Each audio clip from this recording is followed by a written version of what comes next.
Hello, welcome to Code with Briley or Tech with Briley. In any case, we're going to be working on,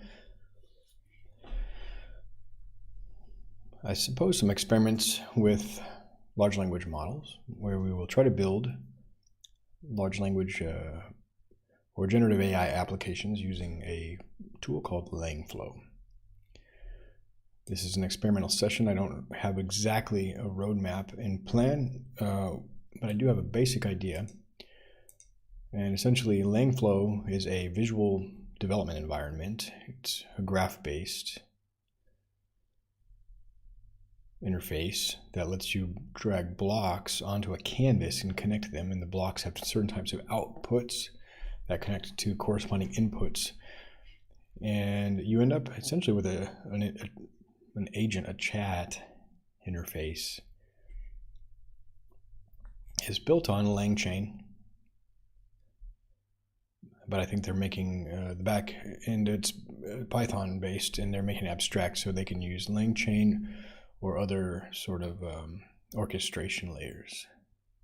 And they're partnering with some interesting companies like Grok and DataStax. So I like this project. I like where it's headed. I like that it's based with Python and fairly well documented. There are definitely some gaps in that they're acknowledging and improving on. But they've got a pretty active community, and it's a nice project to experiment with. And they're hosting webinars, which I've been sort of following along. So here's like the main Langflow docs, and it consists of a bunch of components, and there are a few step-by-step guides. So I've got Langflow running, and this current graph I'm trying to work on is to take any website, parse the contents of that website, split it into chunks of about 1,000 characters each with a little bit of overlap, and persist that in a local vector store using OpenAI vector embeddings.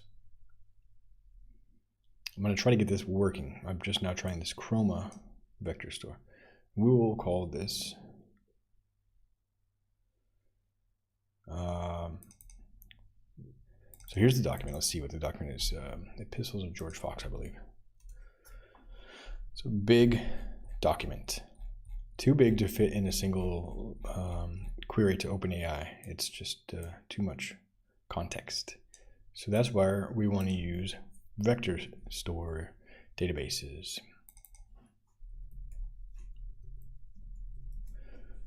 So we're going to use the text embedding of the OpenAI key, and hopefully this directory will just work.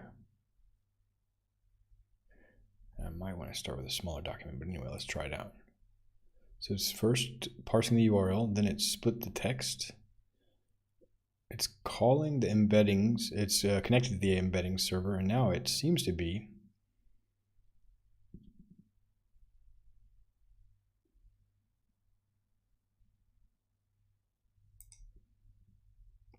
I just updated the Langflow. It seems to be persisted. Okay, let's take a look. Now I've got VS Code running in the background here.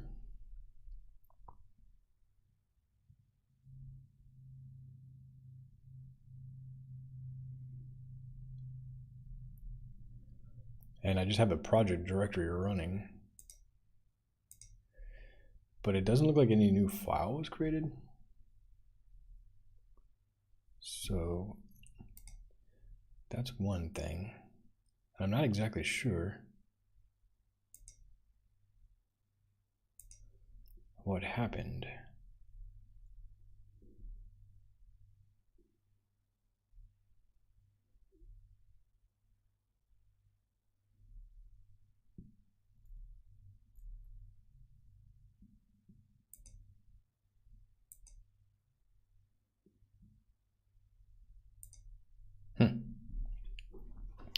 One thing I can do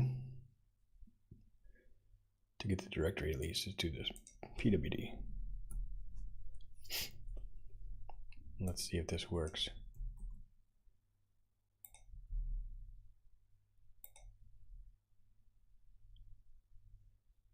we'll try running everything again. So connecting, downloading the URL, building.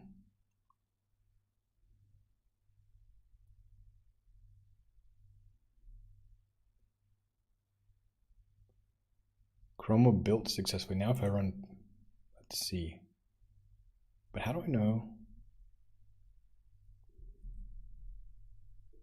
There it is. Chroma. Wow.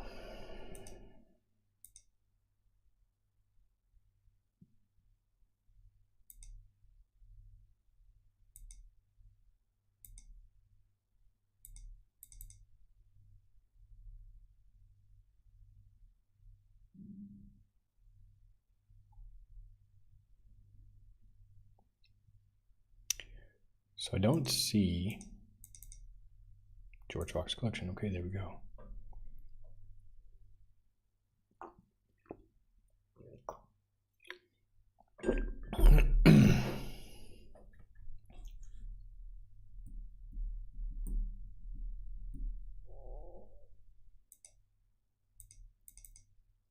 Looks like we got the embeddings too.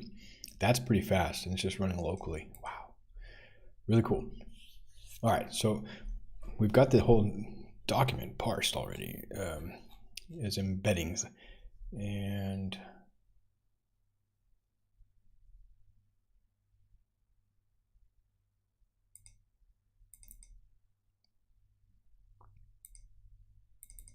so it supports multi-tenancy, migrations, keeps track of migrations, embeddings queue,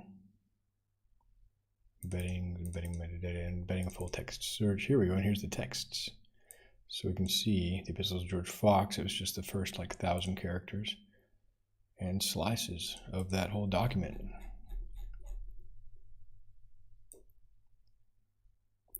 This is really nice because I'm looking at some options for these vector stores and the pricing, and it's not cost prohibitive, but if we can run an in-memory vector store based on SQLite, that could, you know, make a difference in a small project, getting your own project started. Excellent. Okay, so now what do you do with vectors, right? We can see them running here. We'll hop back over here, and so I'll just leave this collection alone. Well, remember our so collection. I'll leave this graph alone in this project. Collection is also used here in Chroma, so it's a bit confusing. But if I go back to the main page, now we want to have a chat with these, and in this graph, I've set it up to chat with AstraDB, which is a nice. I've got it over here. DataStax AstraDB, a very nice vector store. Yeah, I recommend starting out with this, but I would like to try running with the ChromaDB. So I'm going to essentially just copy this. I'm going to upgrade some of these. I'll upgrade them in this one as well while I'm here. Chats, and let's see if we can just run this graph. Okay, oops, looks like you're missing something. OpenAI is missing input. Okay, so was trying to get Wikipedia to work. It didn't quite work. So we need input to come to OpenAI. There we go. Now we can run the whole graph to see if we get any. If we get connected here to the AstraDB, and building the vertex asterisk, invalid inputs provided. So it's a bit confusing.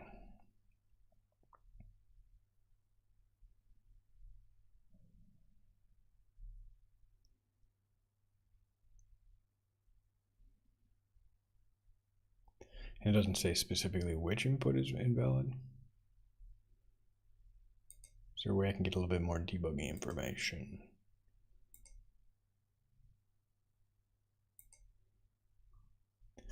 In any case, what I'm going to do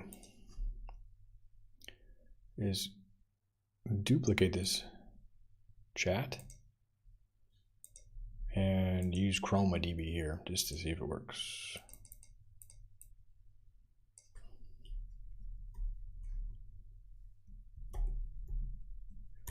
With Chroma. And we will add our vector search, or is it retriever search? I think it is. So we have an AstroDB search, yep. Chroma search. So I'll just bring it out and we will replace collection name of George Fox. We will take the input from the chat and the embedding from OpenAI, and we'll get the working directory again.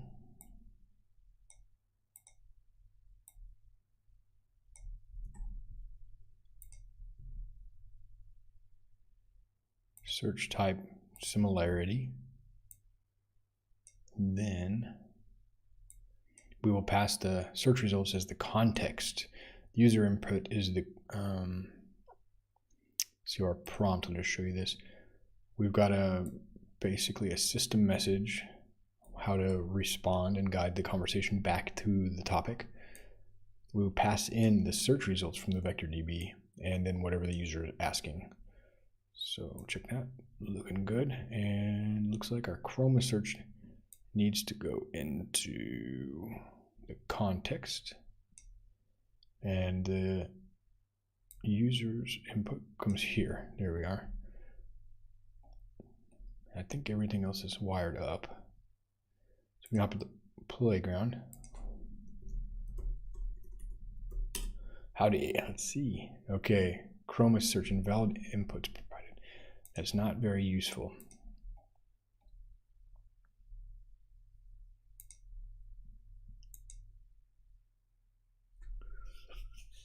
Feedback.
What I'm going to do is ask ChatGPT to help me decipher this.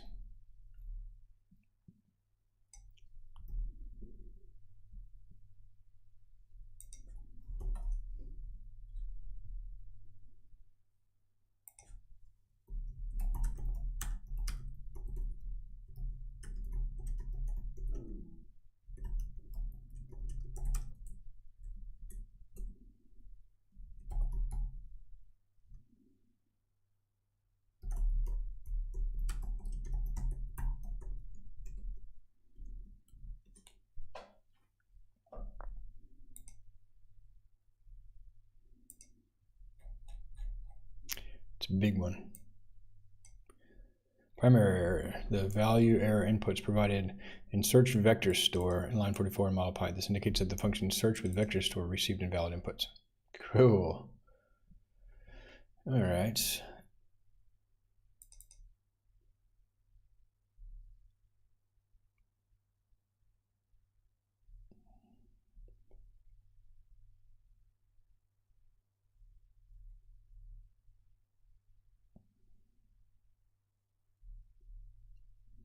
Search with vector store. Responsible for performing a search in the vector store and for validating its inputs.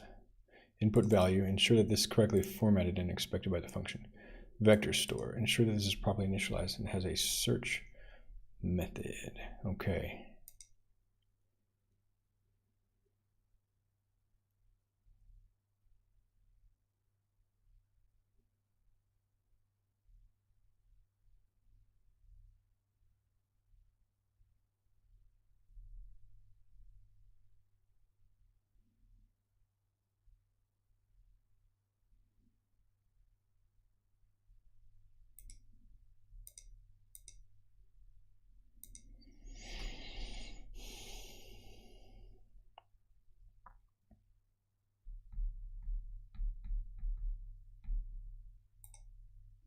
So it's like an internal concern. Verify the inputs to the search with vector store. Trace back inputs.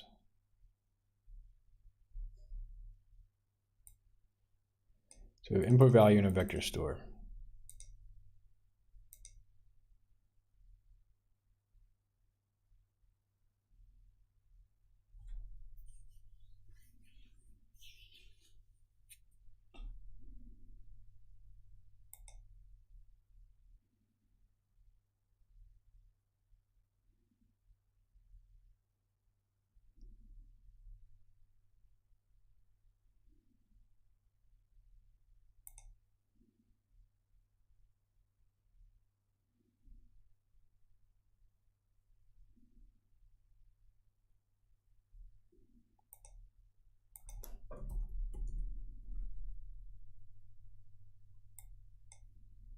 No. We're sending it input, but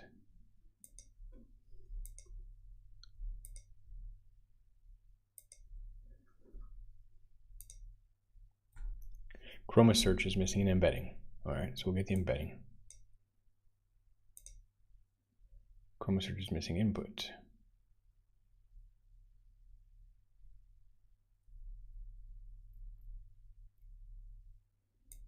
Maybe I can just, so it's blue and this is pink. That could be indicative, but so this is receiving blue, and I'm just thinking the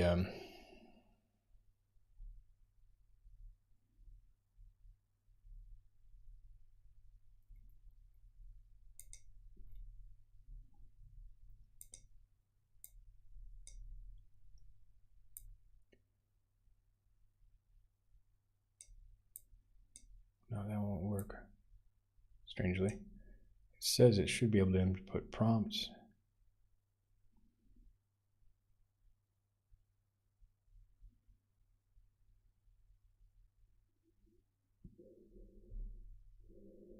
Oh, I see. There's no prompt change room. Okay, so you can put an agent, SQL executor, pass, runnable executor, text operator, agent component. You can put helpers, combined text, memory component, records to test IgG. All right. So I'm trying to use an input. Aha, okay.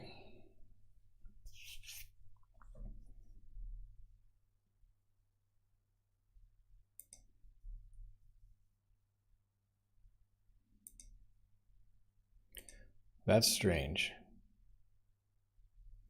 That it doesn't accept inputs. For example, if I search the, if I do Chrome search, if I just put something there, run it, we're good to go. So it won't accept chat input.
So what I think is in this most recent release,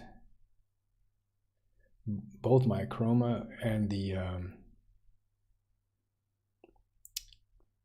data stacks, the other search stopped working correctly. Vector search, vector storage, AstroDB. If I just bring this one out into input, that one takes a prompt for an input.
I'm going to create an issue then. I believe this is a bug.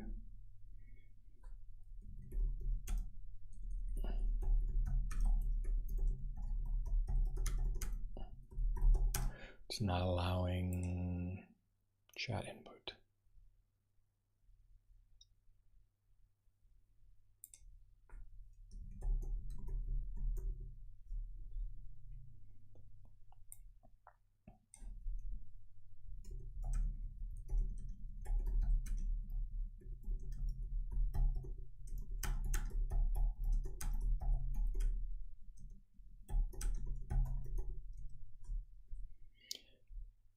What do they call them? Modules or components?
It's not so much browser related, it's just the version of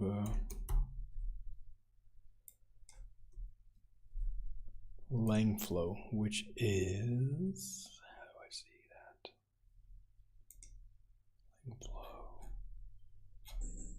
Langflow. No debug information there.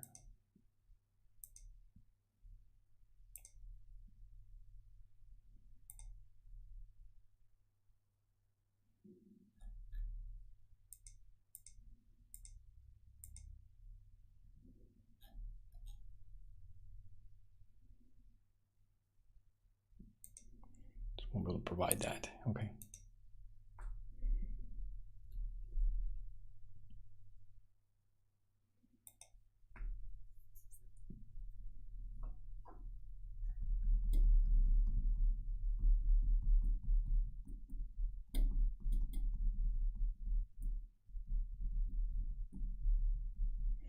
So then all I'm left to do is kind of see if there's something I can put in between this. Oh, maybe it's the search type.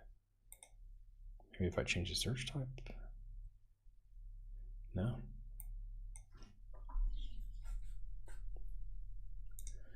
Well, one thing we can do is go to the source. So essentially,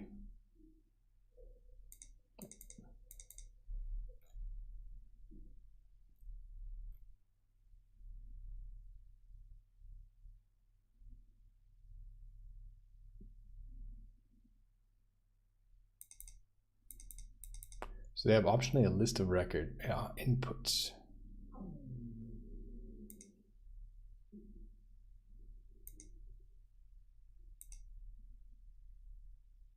Plural.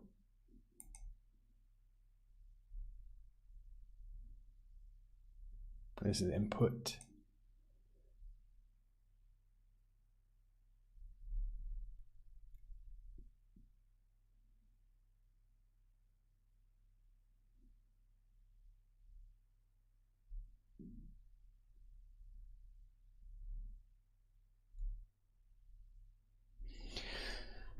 And the main difference in the code is that the input here is a text.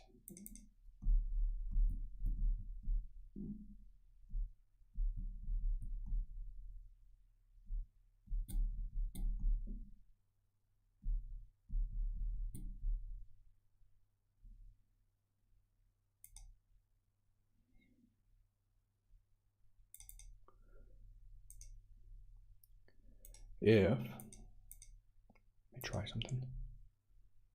So we'll get a list of records. So from Langflow schema. So this is nice that it's based on Python. I can try some stuff.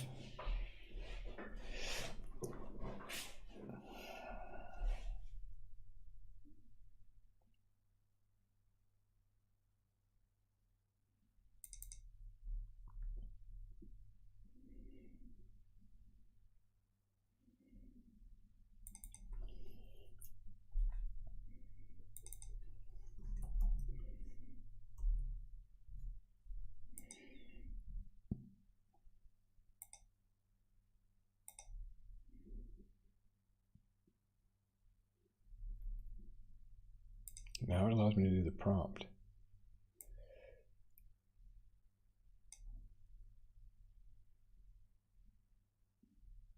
Almost. Huh. Inputs.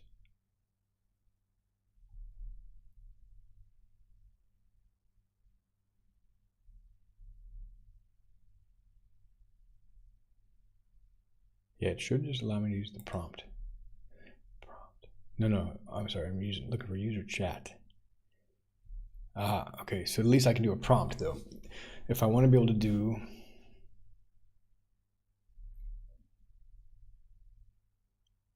chat input, why does chat input work here?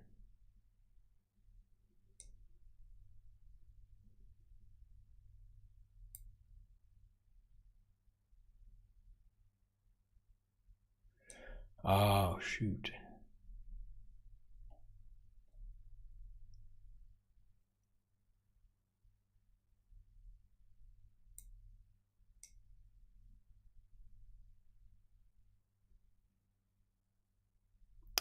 Let me go back here. So maybe, yeah, so this might not be a bug. If I look at the George Fox epistles, that's how we get them into the thing. Look for the chat.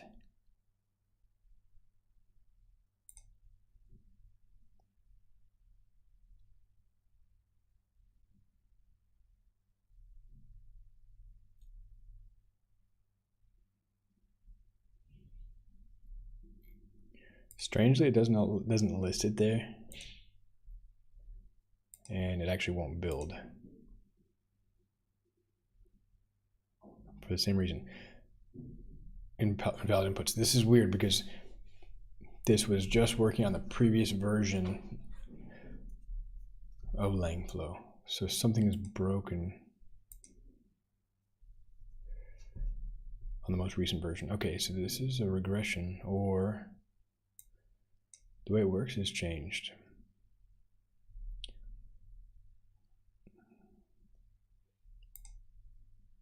And it stayed wired up because the graph was created pre the new version. But now if I try to make that connection, it lets me do it. Well, shoot. But it won't build. Or will it? No. Dang it.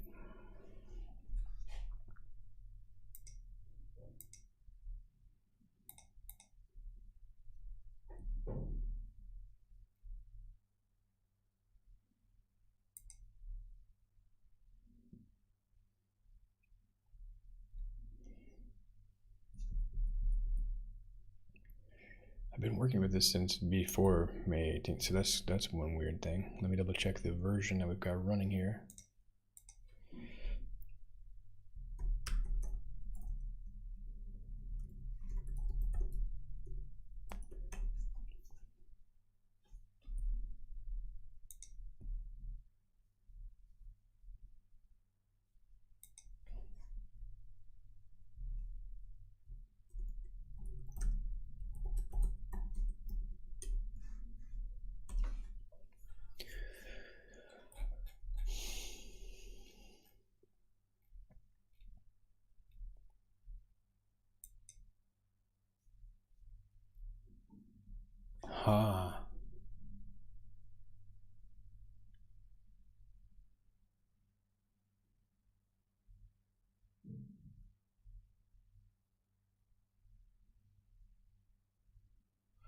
Okay.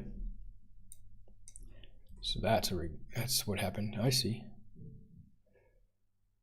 And I just upgraded it and somehow didn't install the latest.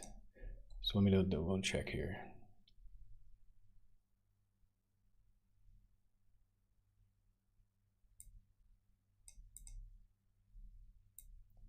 Force reinstall it. We'll end it here. Python m pip install Langflow pre force reinstall.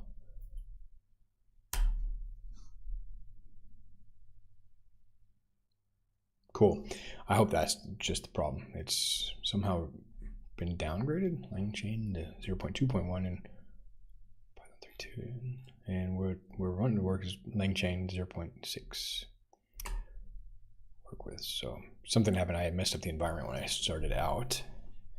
I don't know what exact command I ran, but all right, we're gonna fix this.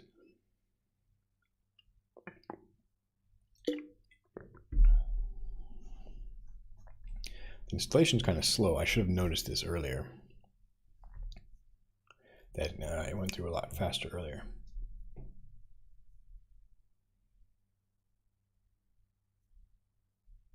Has a lot of dependencies. Then we'll pip freeze again.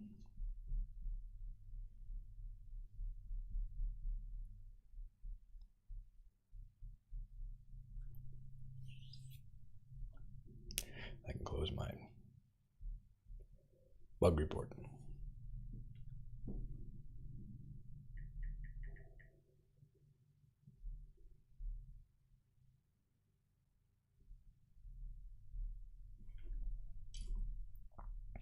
So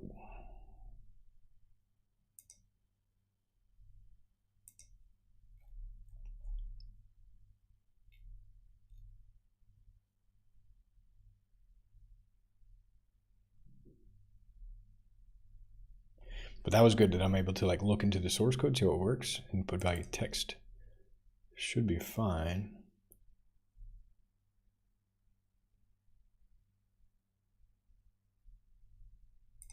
Because it's outputting a text or a message, and then that can take message text.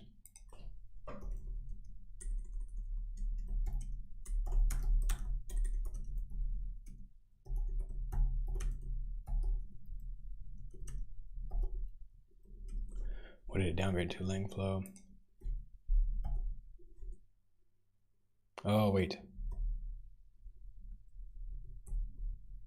1 point. Actually 1.0 alpha. 57.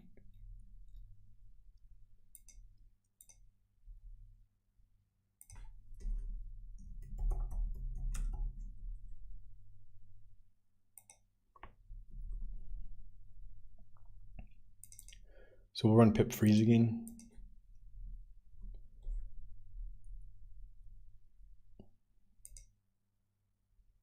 Stayed the same.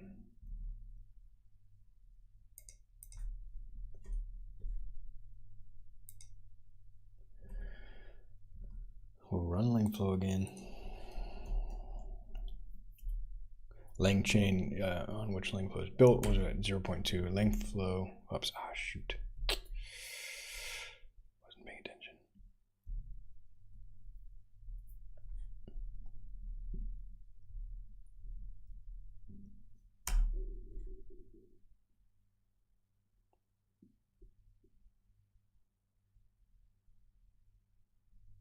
Yeah, 1.0 alpha 57.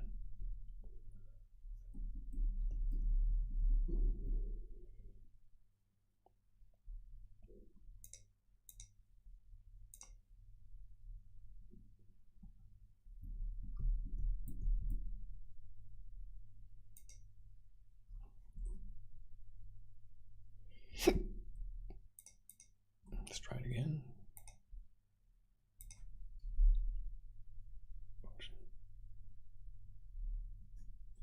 Unexpected token. Weird, man. All right, let's see here.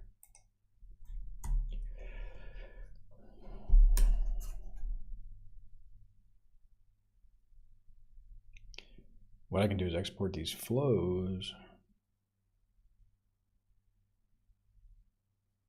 Start fresh, but I don't see why that would matter.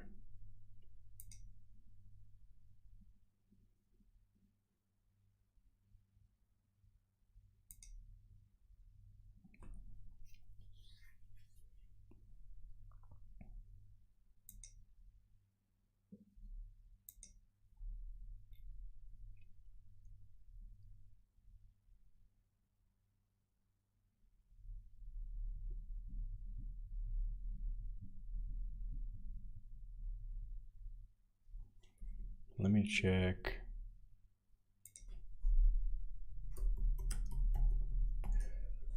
The release history for Langflow. Assume this alpha was made 5 hours ago.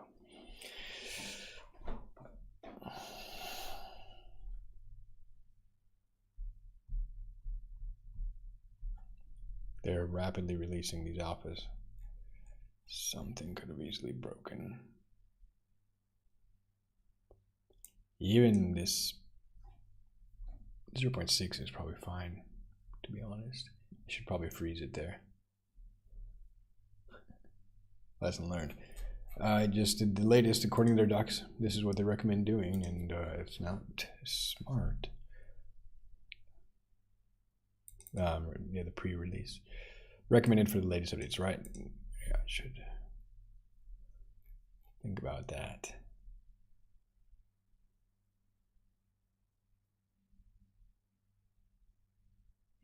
I think this is what I actually did. I tried installing a stable version. Let's just get the stable version of it. We'll try running it one more time though.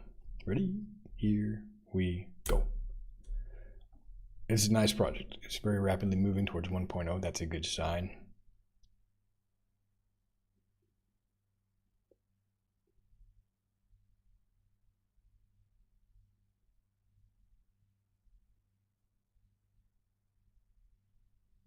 Yeah, same problem. Syntax error. All right, cool. So here's what we'll do. Remove the virtual environment. We will then exit out of that, start a new terminal.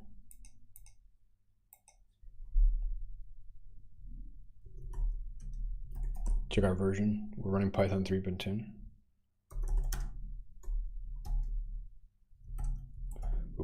Whoops.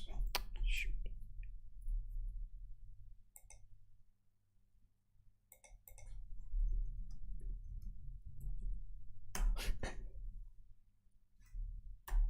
Create a new virtual environment.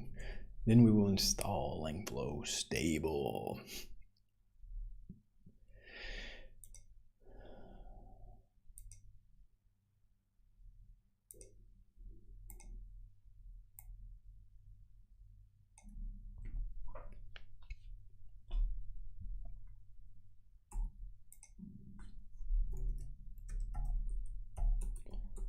So I don't really agree with their instructions here. Firstly, they're telling you to install at their user level. That you should be always putting these things in a virtual environment. And then the pre-release version, no, that's obviously not a good idea now. All right, so Langflow 6.19, there we go. Feeling better about that.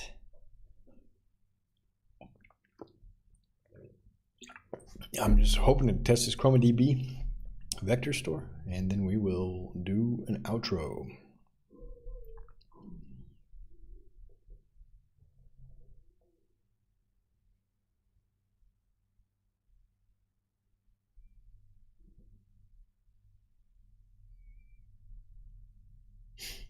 Mostly wheels downloading, so that's good.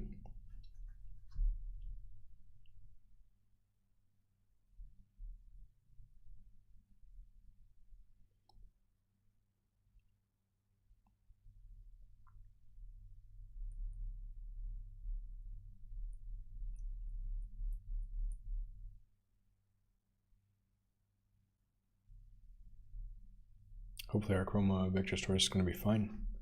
As it is, we'll need to rerun that. I don't know if it has an upsert method. I'm just just occurring to me.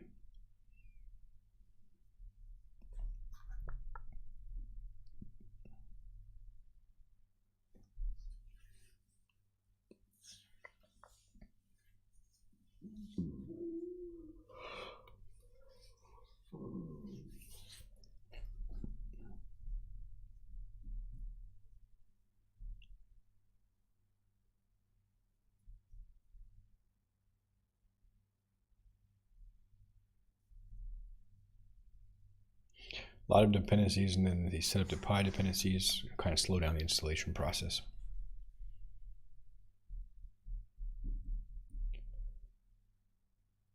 We'll do a pip freeze. I should probably think about committing this to GitHub, especially I'm going to export some of these flows so other people can try them out. In particular, here we go, we're running. Okay, so let's just start it. Well, let's freeze it just to make sure everything looks good. Got Langflow at 0.6.19, and then we will run that. And the fun begins. Python m Langflow run.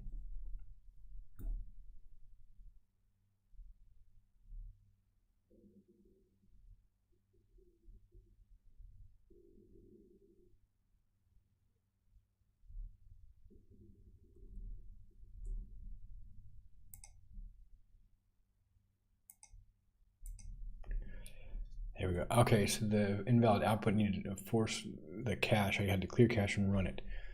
Now I've got flows running. No flows, no components defined.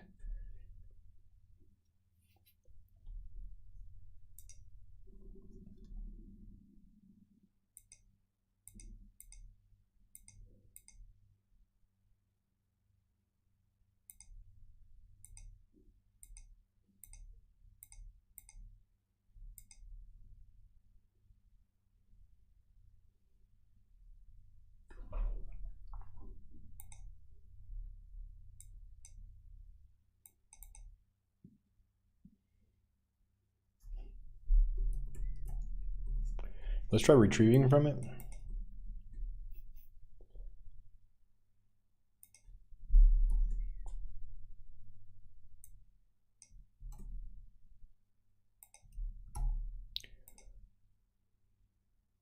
Actually, yeah, so that would be vector search.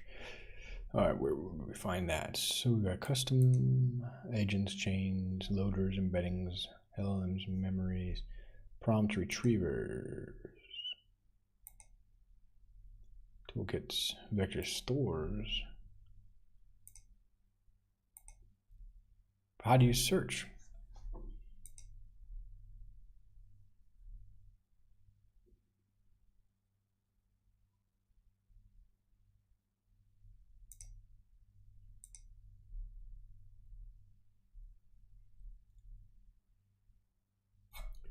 Let's see if we can find chroma. Ah, it's only vector store. Strange. So I was absolutely using the pre-release. I just needed to refresh the browser cache. Somehow that got corrupted. But yeah, my previous flows are gone now. My collection. It's not compatible somehow with this version. Okay, so I have to run one. Ah, gosh, I'm between a rock and a hard place here. If I want to retrieve documents from a vector store, I don't know how to do that with this version of it. It just doesn't make sense.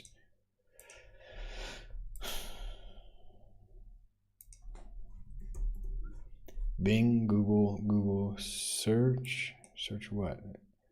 Using answer questions, current events, and it should be a search query. Vector storage, MongoDB.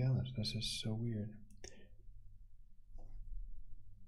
Are there some experimental features I'm not seeing here? All right, so this won't work. This is a no-go. Dang it. All right, so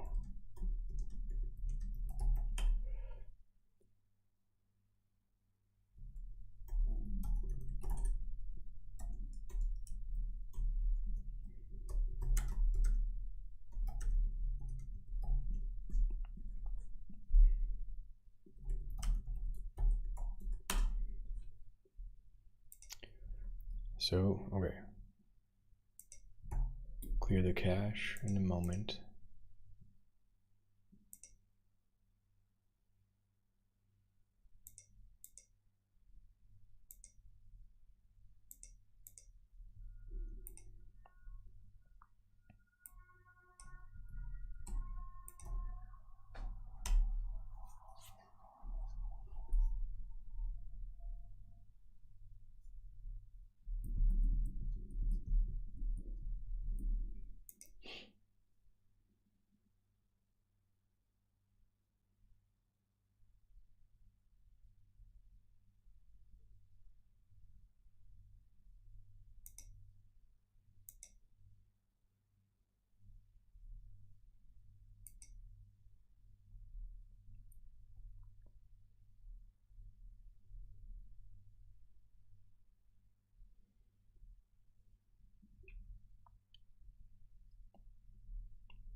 One point oh alpha 57.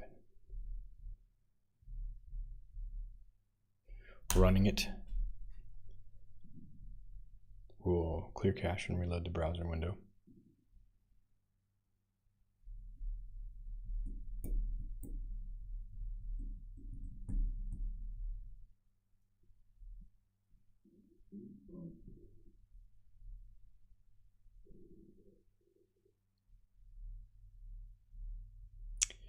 So it did destroy my flows. Okay, not a problem.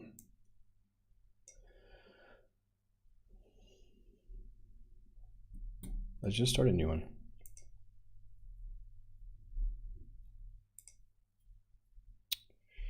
vector search. I want to use this chroma. I'm not super hard set on that, but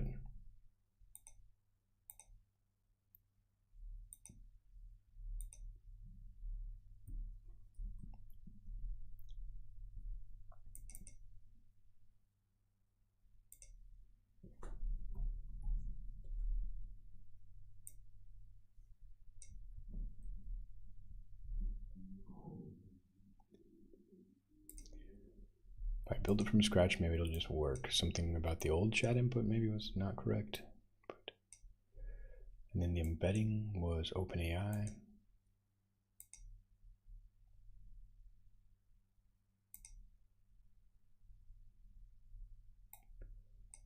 And then we will use our OpenAI key.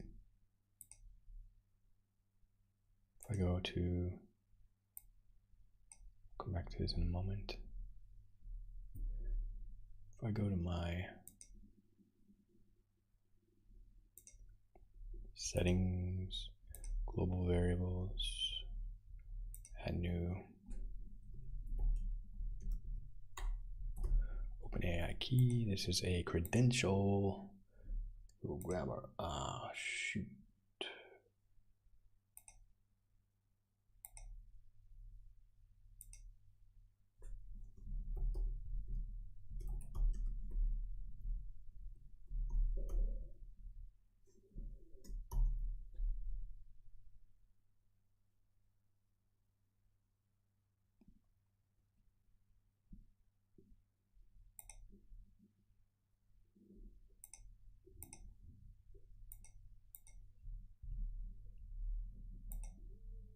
And we'll automatically apply that to OpenAI.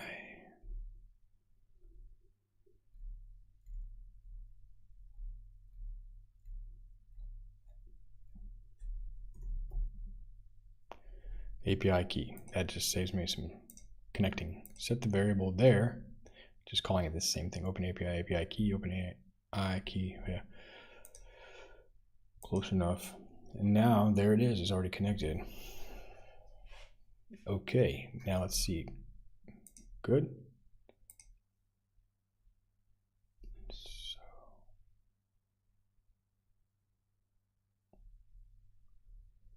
and then we'll need a chat output. We'll need a large language model.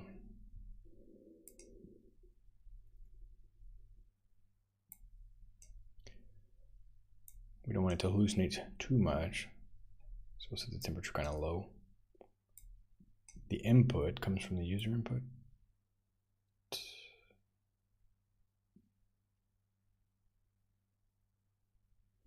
Actually, we want to make a prompt if I recall this correctly.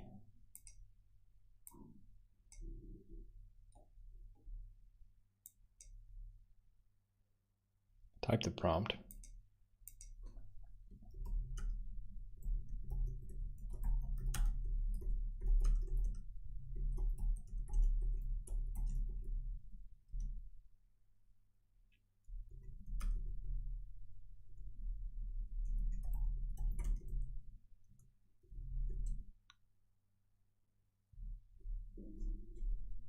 Let's just go with there.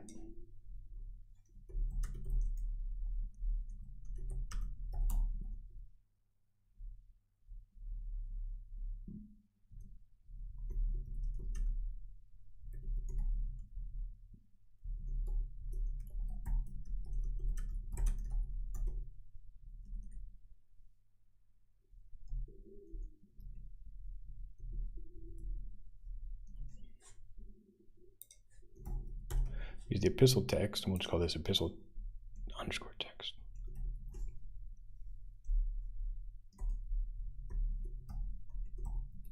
Creating a variable there. I think for XML tags, you do like that, don't you? What's the HTML tags? Is it conventional? Let's see.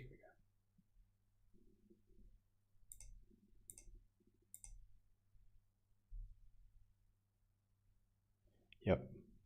So I'm not alone.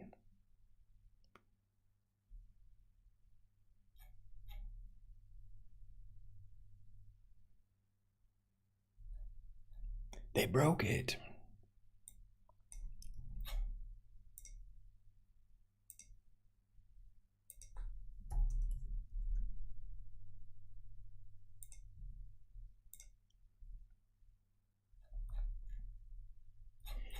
I did notice that. Brian Hadway. I just didn't include that in the detail, but thanks for clarifying. Now we've expanded the scope of the issue.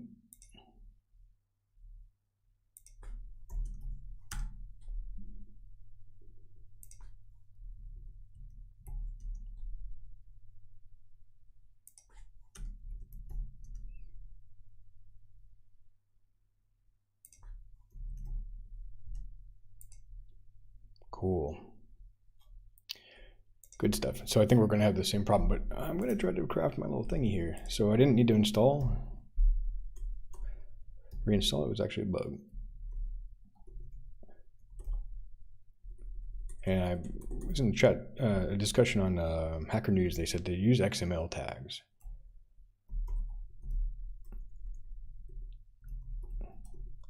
To kind of format your prompts.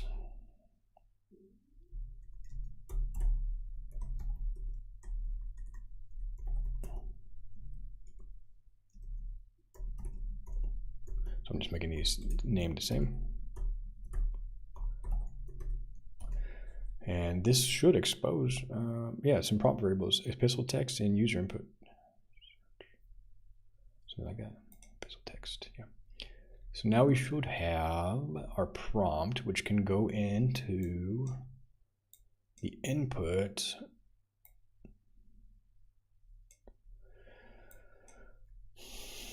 But this isn't going to work, unfortunately.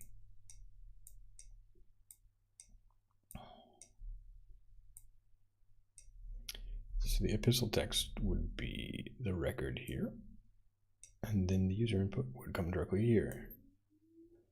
So essentially how this works, we've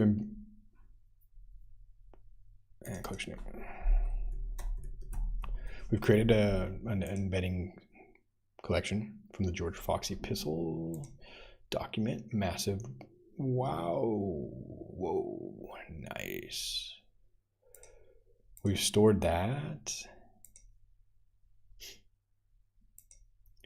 in a local Chroma DB.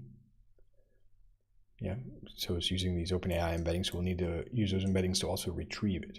And what we're going to do is take the chat input when the user says something, and it's going to do a Chroma DB search for the words that are in the user input and send any results relating to those words to this prompt template as epistle text. And meanwhile, it's also sending that user input directly to the prompt as well, constructing the prompt and feeding it to OpenAI as input, at which point OpenAI then will send it to the output. So if we go to the playground, this may not work.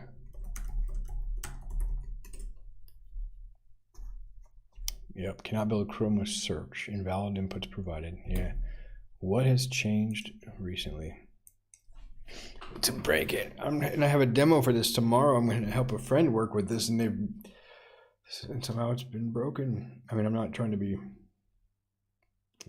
too negative or whatever. It's just kind of disappointing. I know it's alpha software. I'm following the instructions though. Yeah, it's cool, alpha release, but how do you break something like that? Isn't there some sort of a regression test for that?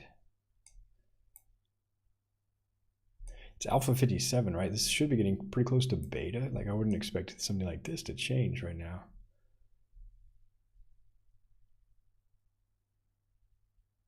Huh.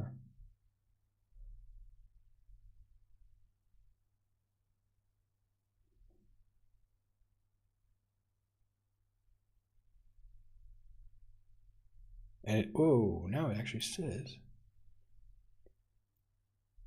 available input connections, chat input. Huh.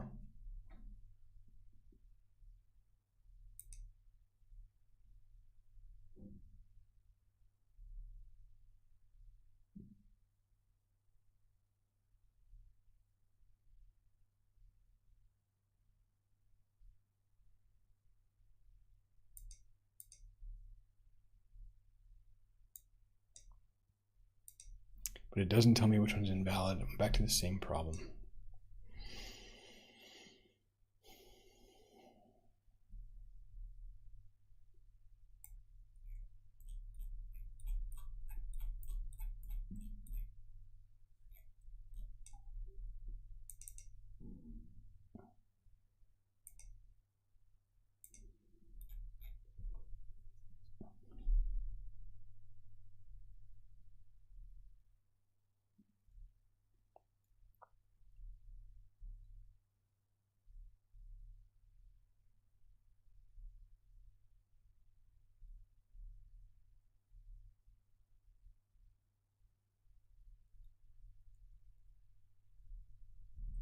I don't think that's enough for even ChatGPT to parse.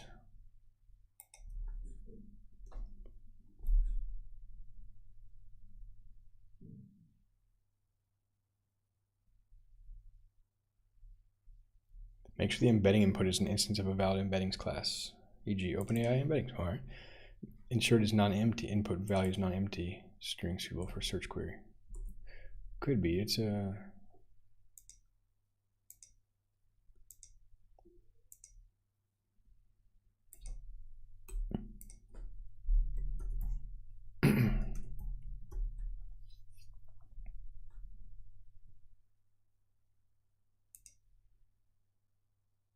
All right, so that does narrow it down. It's the input, the chat input.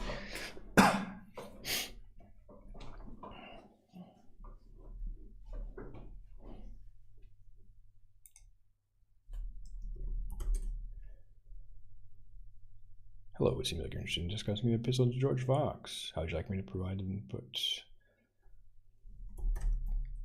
What text do you have available?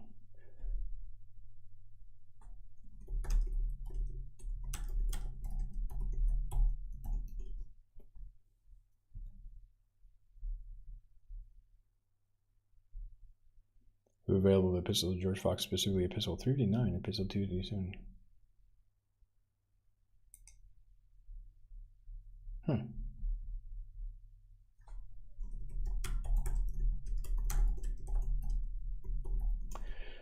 That's the interesting thing. Now there's a way of getting it to print up over here.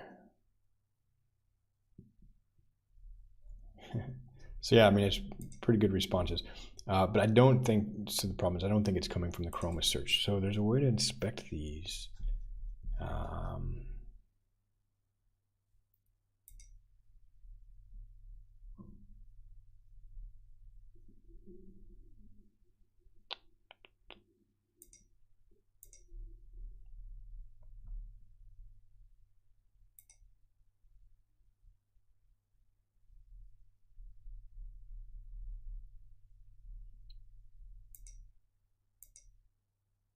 Records output, I think, is basically what it, yeah, so I've got records here. If I just display those, and then I can pop that into the chat outputs, I think.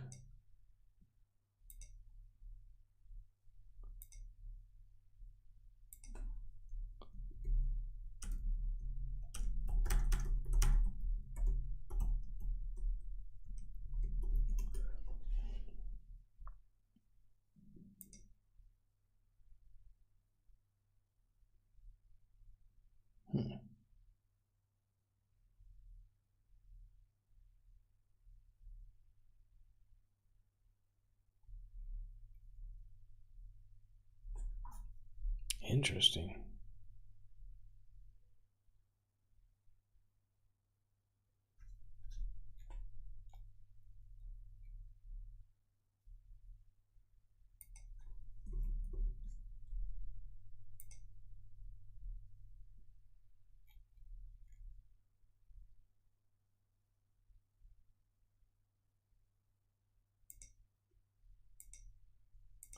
So it seems to be actually working.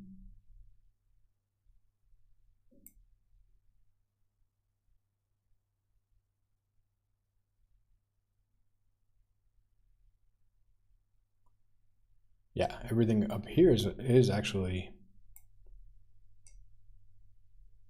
correct. So these records are being passed from this query.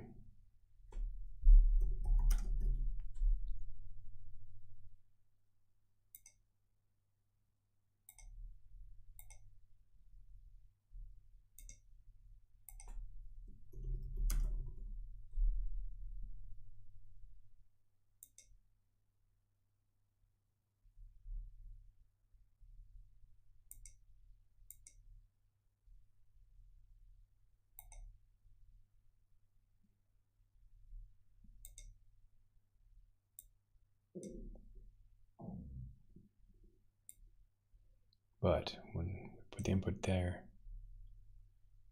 we try to run the playground.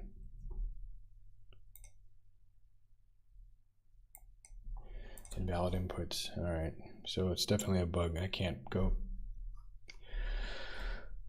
really go on, or ooh, but we did get a good trace back. Well, sort of.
Let's check what this one question mark's fine. AI can do, how deeply it knows the code base, for example. I might also be able to find it. This is a good opportunity for me to get a little bit more familiar with the Langflow source code. I don't really know much about it, but it is open source, so that's good. Okay, so the base, Langflow, components, pretty straightforward navigation at first glance. Outputs, so vector search, that makes sense, very well organized from my perspective.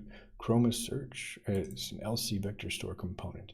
So my suspicion is that Chroma search and, what's the other one called again? Astra. LC vector store component. LC vector store component, yeah, so something happened here.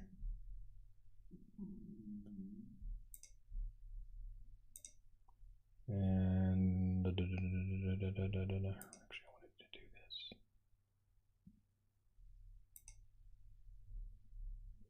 If we look at blame, 3 weeks ago though, that's strange. Well, it's the high level, but it could be something here. It could be something that happened to the text.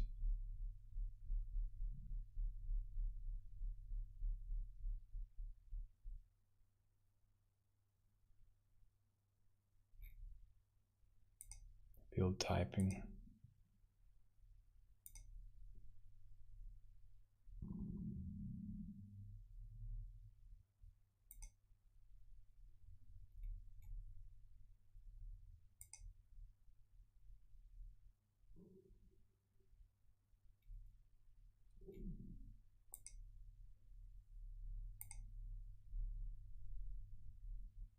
Five days ago, getting a bit more recent.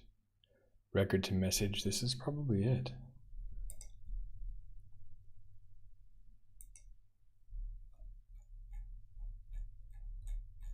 Damn, this is a big one too. Record to message.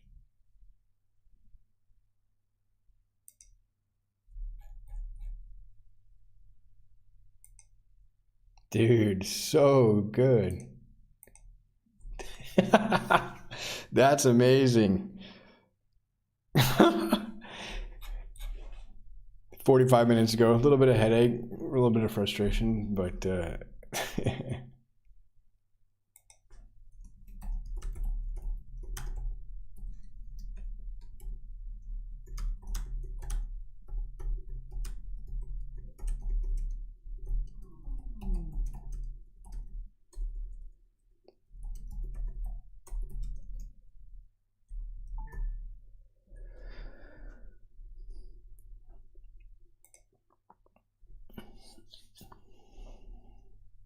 that's a big commit. Schema record.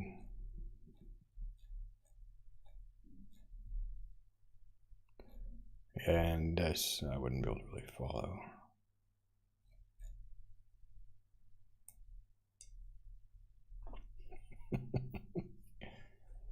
So now one other thing we can check while we're here, while we're waiting, is to see if they've got a CI pipeline set up to build and push.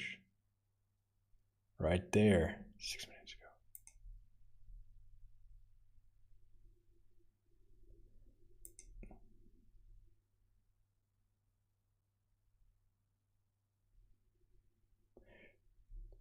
ago. Okay, so this is all workflows. Build and push, manually run.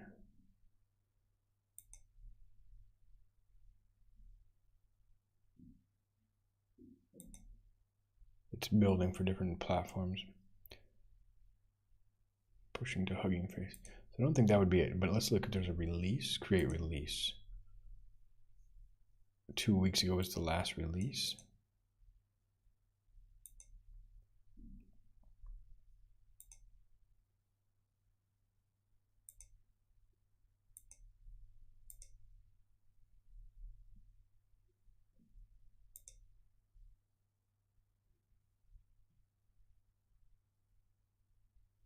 So they've got pretty good CI setup. That's a good sign for a healthy project. I'm kind of evaluating this one. I really like it for a number of reasons. It's built on Python. Their devs are really responsive. I think they're starting to increase the engagement with the community outreach. They're almost at a 1.0 milestone. I'm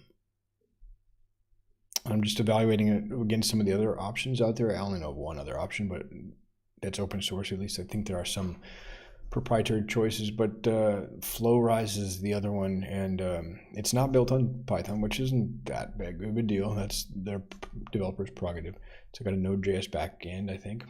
I think Python ecosystem for AI-related things, large language models, machine learning, that's where it's at. The Flowrise documentation is also less than stellar. The Langflow docs are, there's some gaps in them, but at least, the components are defined, and but just for comparison, we've got Flowrise. It's got a little bit about configuration and a bit on how to use it and how to contribute to the project, but it's just very thin. This is like paper thin documentation, not very much there at all to get me started, even to know what the particular components are that you're able to use. So it's got a nice user interface. I think there's a lot more videos being made about Flowrise. Maybe the user interface is self-documenting, self-explanatory. Which on that note, I would like to see some inline docs when I hover over a module to just look how it works. That would be kind of cool. Maybe Flowrise does that, but without even having to drag it onto the canvas, if I could kind of look at what does this one do? How do you use it? So yeah, I'm not sure what their release process is. Let's check again on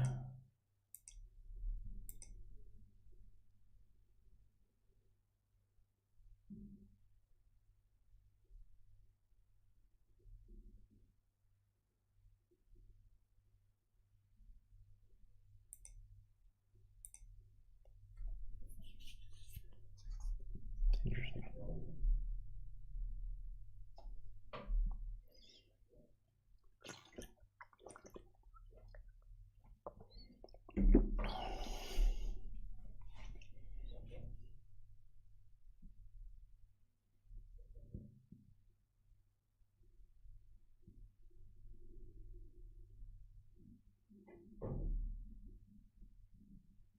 see. Right, and the user interface has message and text.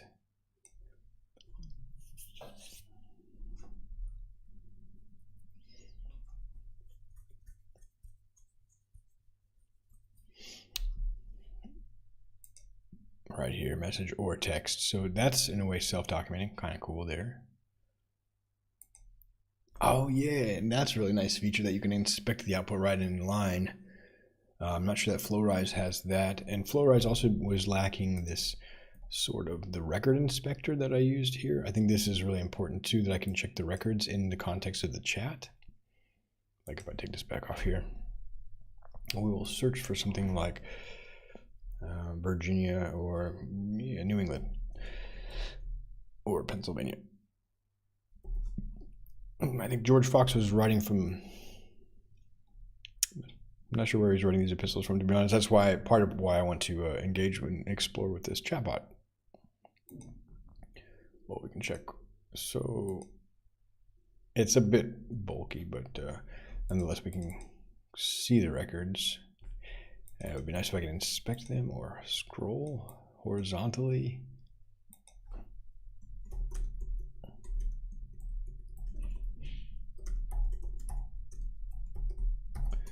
And I can ask from where was George Fox writing? I think I need to save, and I think I need to restart Langflow, because sometimes this is not the first time it's gotten a little bit choked up. Something happened there and it just didn't really recover from that error. So we'll just rerun it. Very cool. Note to self, just remember to preserve my flow definitions.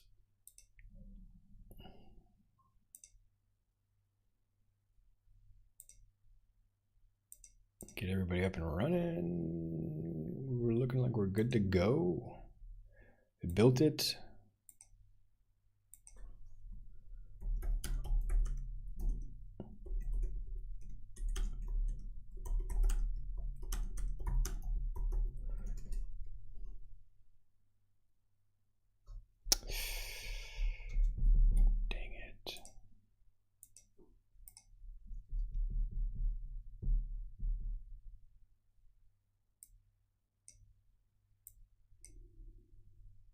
Try a different model. Maybe GPT is having troubles. Gosh, this is just not my night.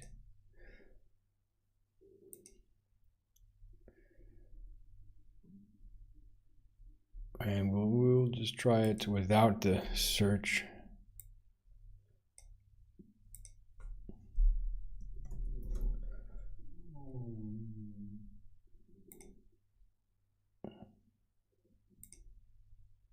Without the records. Just to simplify, less is more. Just to get a response back.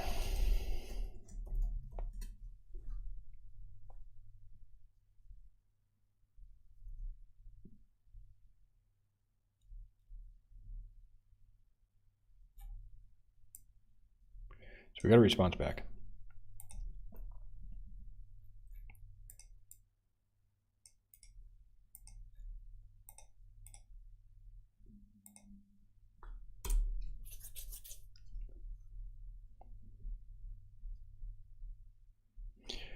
George Fox, the founder of Religious Society of Friends Quakers, wrote many of his epistles from various locations as he traveled extensively throughout England and beyond. His epistles were often written from places where he was actively ministering, or from prisons where he was frequently incarcerated due to his religious activities and beliefs. Fox's epistles were a means of communication and encouragement to the early Quaker communities, offering spiritual guidance, exhortations, and doctrinal clarifications. They reflect his inherent ministry and the challenges he faced, including imprisonment. For example, many of his letters were written from prisons such as Lancaster Castle, Launceston Jail, and Worcester Jail, among others. These epistles often addressed the conditions of his confinement and provided counsel to his followers on maintaining their faith and practices despite persecution. In summary, George Fox wrote his epistles from various locations, including places of ministry and imprisonment, reflecting his active and often tumultuous life as a religious leader. Good. Response. So that's that. Maybe while we're here, we can put a little bit of a memory. A chat memory.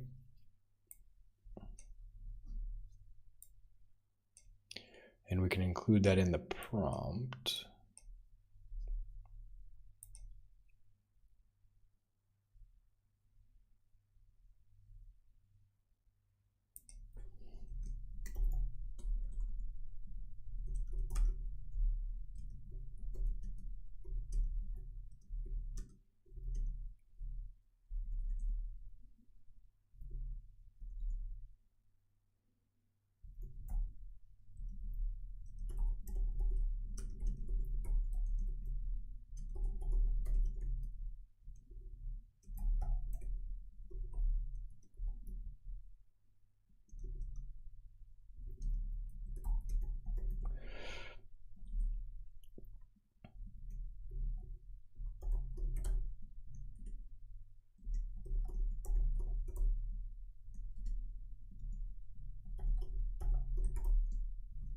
So we'll put the chat history in there. Chat memory. Text. And then session ID. Goes like that. Sender type, number of messages. I guess that's all you need for that one.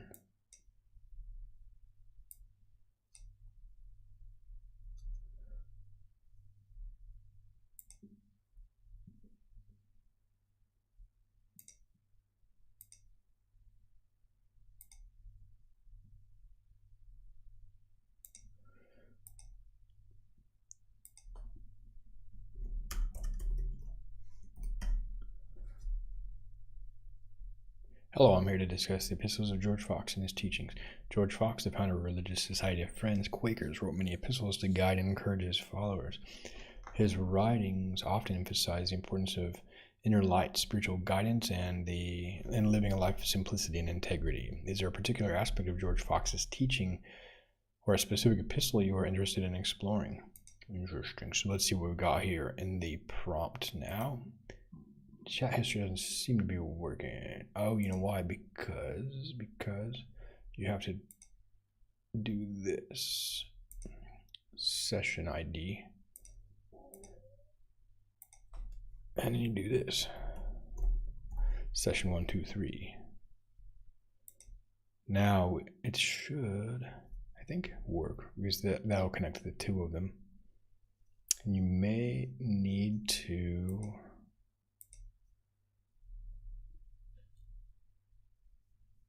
no, probably not.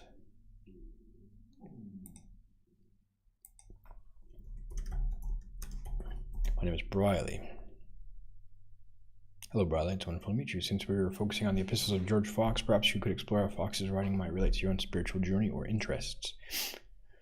Is there a particular aspect of his teaching or specific epistles that you find intriguing? What's my name? Hello, Briley. It's nice to meet you. Hey, that didn't work.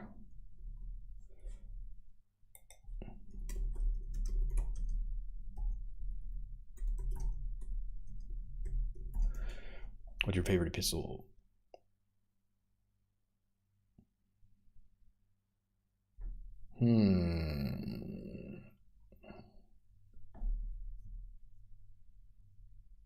Okay, so I might need to modify this.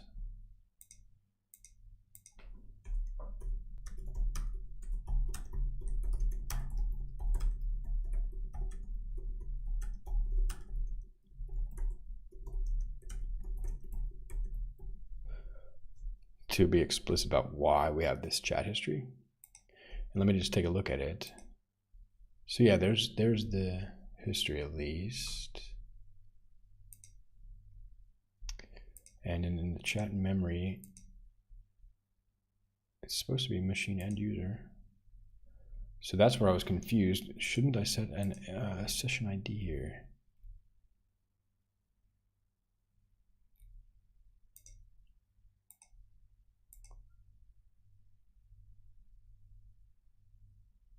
There it is. So here I have to put this session also. All right. Session 1, 2, 3. So we'll run everybody, get everything wired up.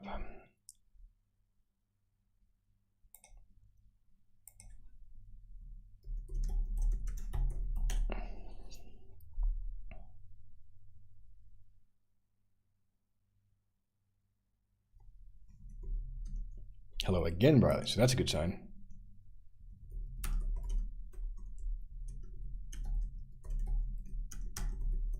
I forgot my name. Of course, Briley. Your name is Briley. All right, we got chat history. Nice. Yep, and we got the user and the AI chat history. Doo-doo-doo. Very cool. And soon we will have an epistle text. Let's check back in on our issue here.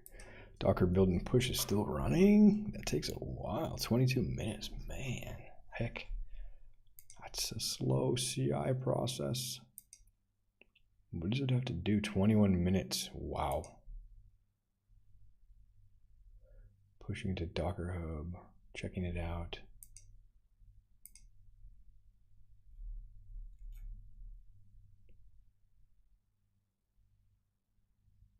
Langflow. Very cool. What time is it in their time zone?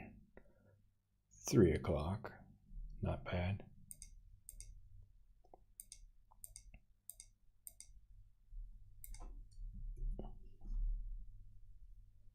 All right, so 57 is broken. Let's check Langflow.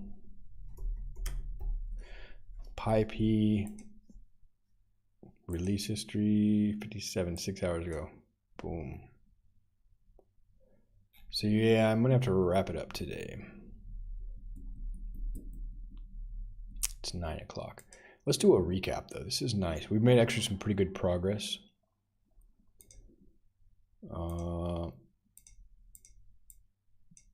We'll mention what we did today. Yeah, ChatGPT helped a bit there. So yeah. Let's mention Langflow just in general that we're building with. Very cool.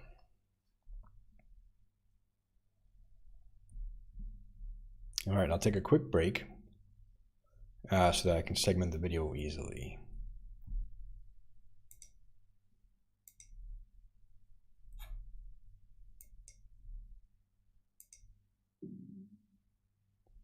And we will do a recap describing how we did the embeddings. I'll have to do another video. I've lost the graph for the embeddings. I'll do another video on that. Actually, we're not using it, so let's go ahead and just remove it. Well, we're going to come back to it. So this is actually a good start.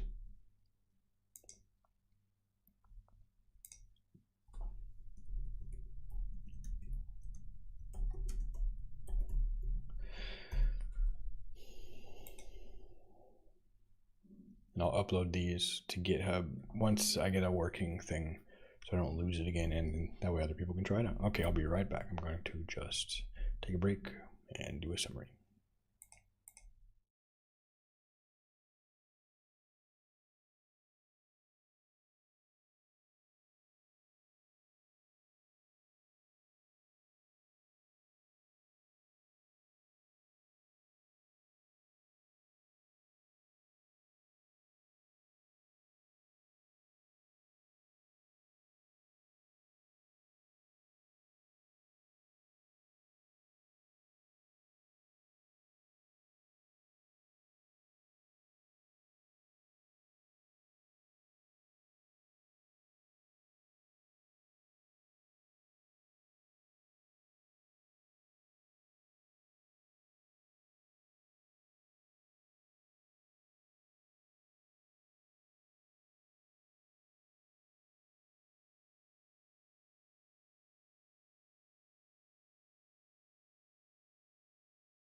Hello.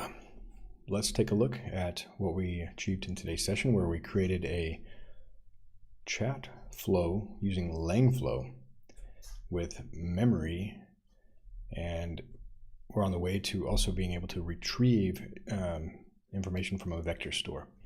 So Langflow is a visual programming environment for making conversational agents using large language models and a bunch of other utilities, vector stores, conversational memory, embeddings, and basically anything you can do with Python underneath. Everything is Python. It's very simple and flexible. It's currently in alpha. There's a pre-release version that we're using, and I did encounter a bug today, which I opened on GitHub. We'll come to that in a moment, but I'll just show you the project real quick.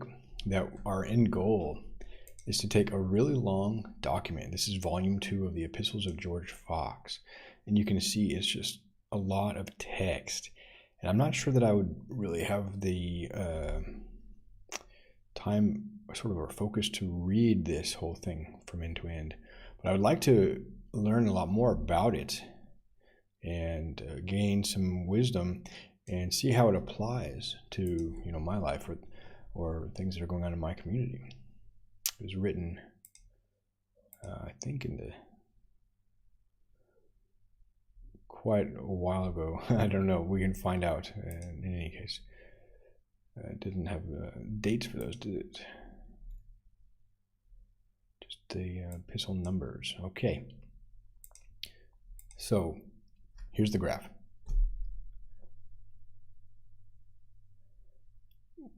On the left-hand side, I'm working with OpenAI embeddings and a local Chroma embedding database. This part is not working yet,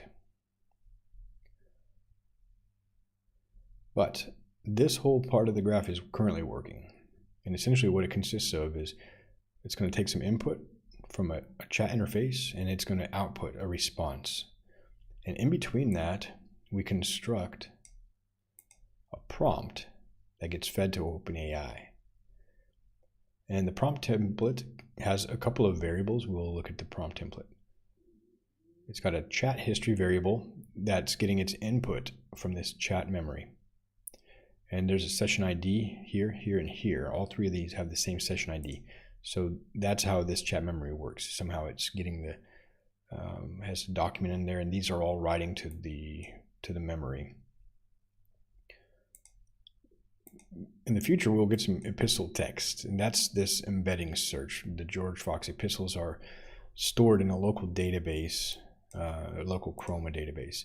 I've got them extracted and stored. We'll do another session on that. It was pretty easy to do, but unfortunately this bug kind of broke the whole flow, and I'll have to just go back to the drawing board a little bit. And then the last is the user input, and that's just coming straight from my chat input. So those are fed into this template. And this you can write any prompt you want. You just kind of give the agent some instructions. You are interested in discussing the epistles of George Fox. Use the epistle text to provide insight based on user input. If the topic strays too far from the life and teaching of George Fox, gently guide the conversation back to the desired focus.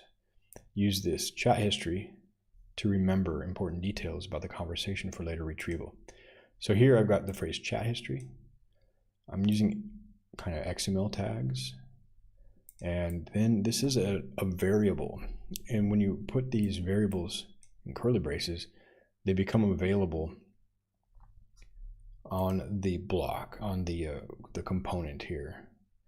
So that's how these fields became available. And for consistency, I've got epistle text. So in this, the large language models are pretty good at parsing text, and XML. I was participating in a Hacker News discussion that said that you might get better results delineating the prompt using XML tags than, for example, JSON. So that makes sense to me. It's sort of more blob-like text that they're used to parsing and iterating over, and just being consistent with names of things. So we got user input. I mentioned that here. So just threading together the metadata and the prompt. So basically what we've done. So here's an example though of the prompt output. So a nice thing about Langflow, it lets you inspect the output. And so it took that template, and now within our chat history, we can see that I've actually been discussing with it a little bit. So I'm the user, and then the AI has responded. I've given it my name, and somehow when you restart this session, it'll kind of repeat itself. Sometimes it's a bit buggy, but nonetheless, it's got the history and the epistle text, which again is going to come from a vector store. So there'll be more text here. And then I was just seeing if it had the memory, if it was able to respond. And, you know, hello again, Briley. So it recognized that I had been back when I told it my name again. And then it did give me a response. Of course, Briley, your name is Briley. Now, is there a particular aspect of George Fox's epistle or his teachings that you would like to explore further? For example, we could discuss his views on inner light, his guidance on community living, or any other topic that interests you. So really cool. It's on point. It's staying on topic. It's guiding me back to topic, even though I'm just testing out the memory and things like that. So overall, it's been a pretty good session. And I just want to highlight a couple of things that are, I think, above and beyond the user experience and things. One is the project is written in Python. It's fully open source. You can just dig right into all these modules. You can see how they work. You can modify them.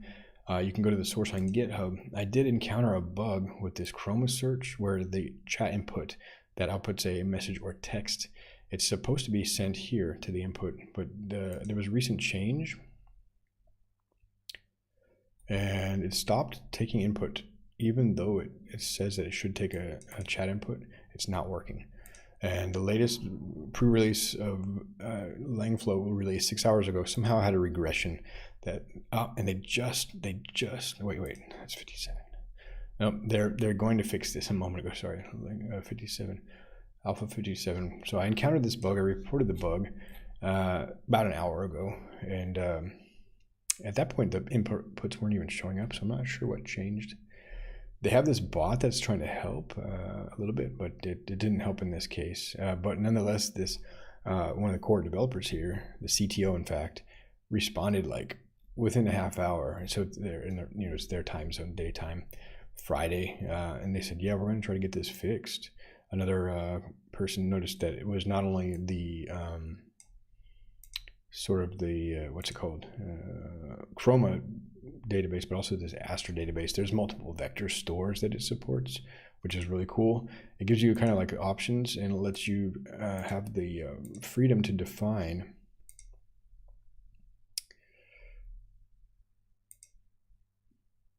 where did our vector stores go? There we go. Vector stores, how you build your graphs, what services you integrate into them. You can do price comparisons, and your whole graph can, you can swap out a vector store for another vector store. You can swap out different agents, embedding models. Let's see, where's the different large language models from other providers like Anthropic, Grok, which is an up-and-coming one with really fast responses. Anything running on Hugging Face, and you can also run your own local. There's Mistral AI here, Olama, of course OpenAI, and so you can have multiple of these in a graph. It's very powerful. So I'm just scratching the surface here.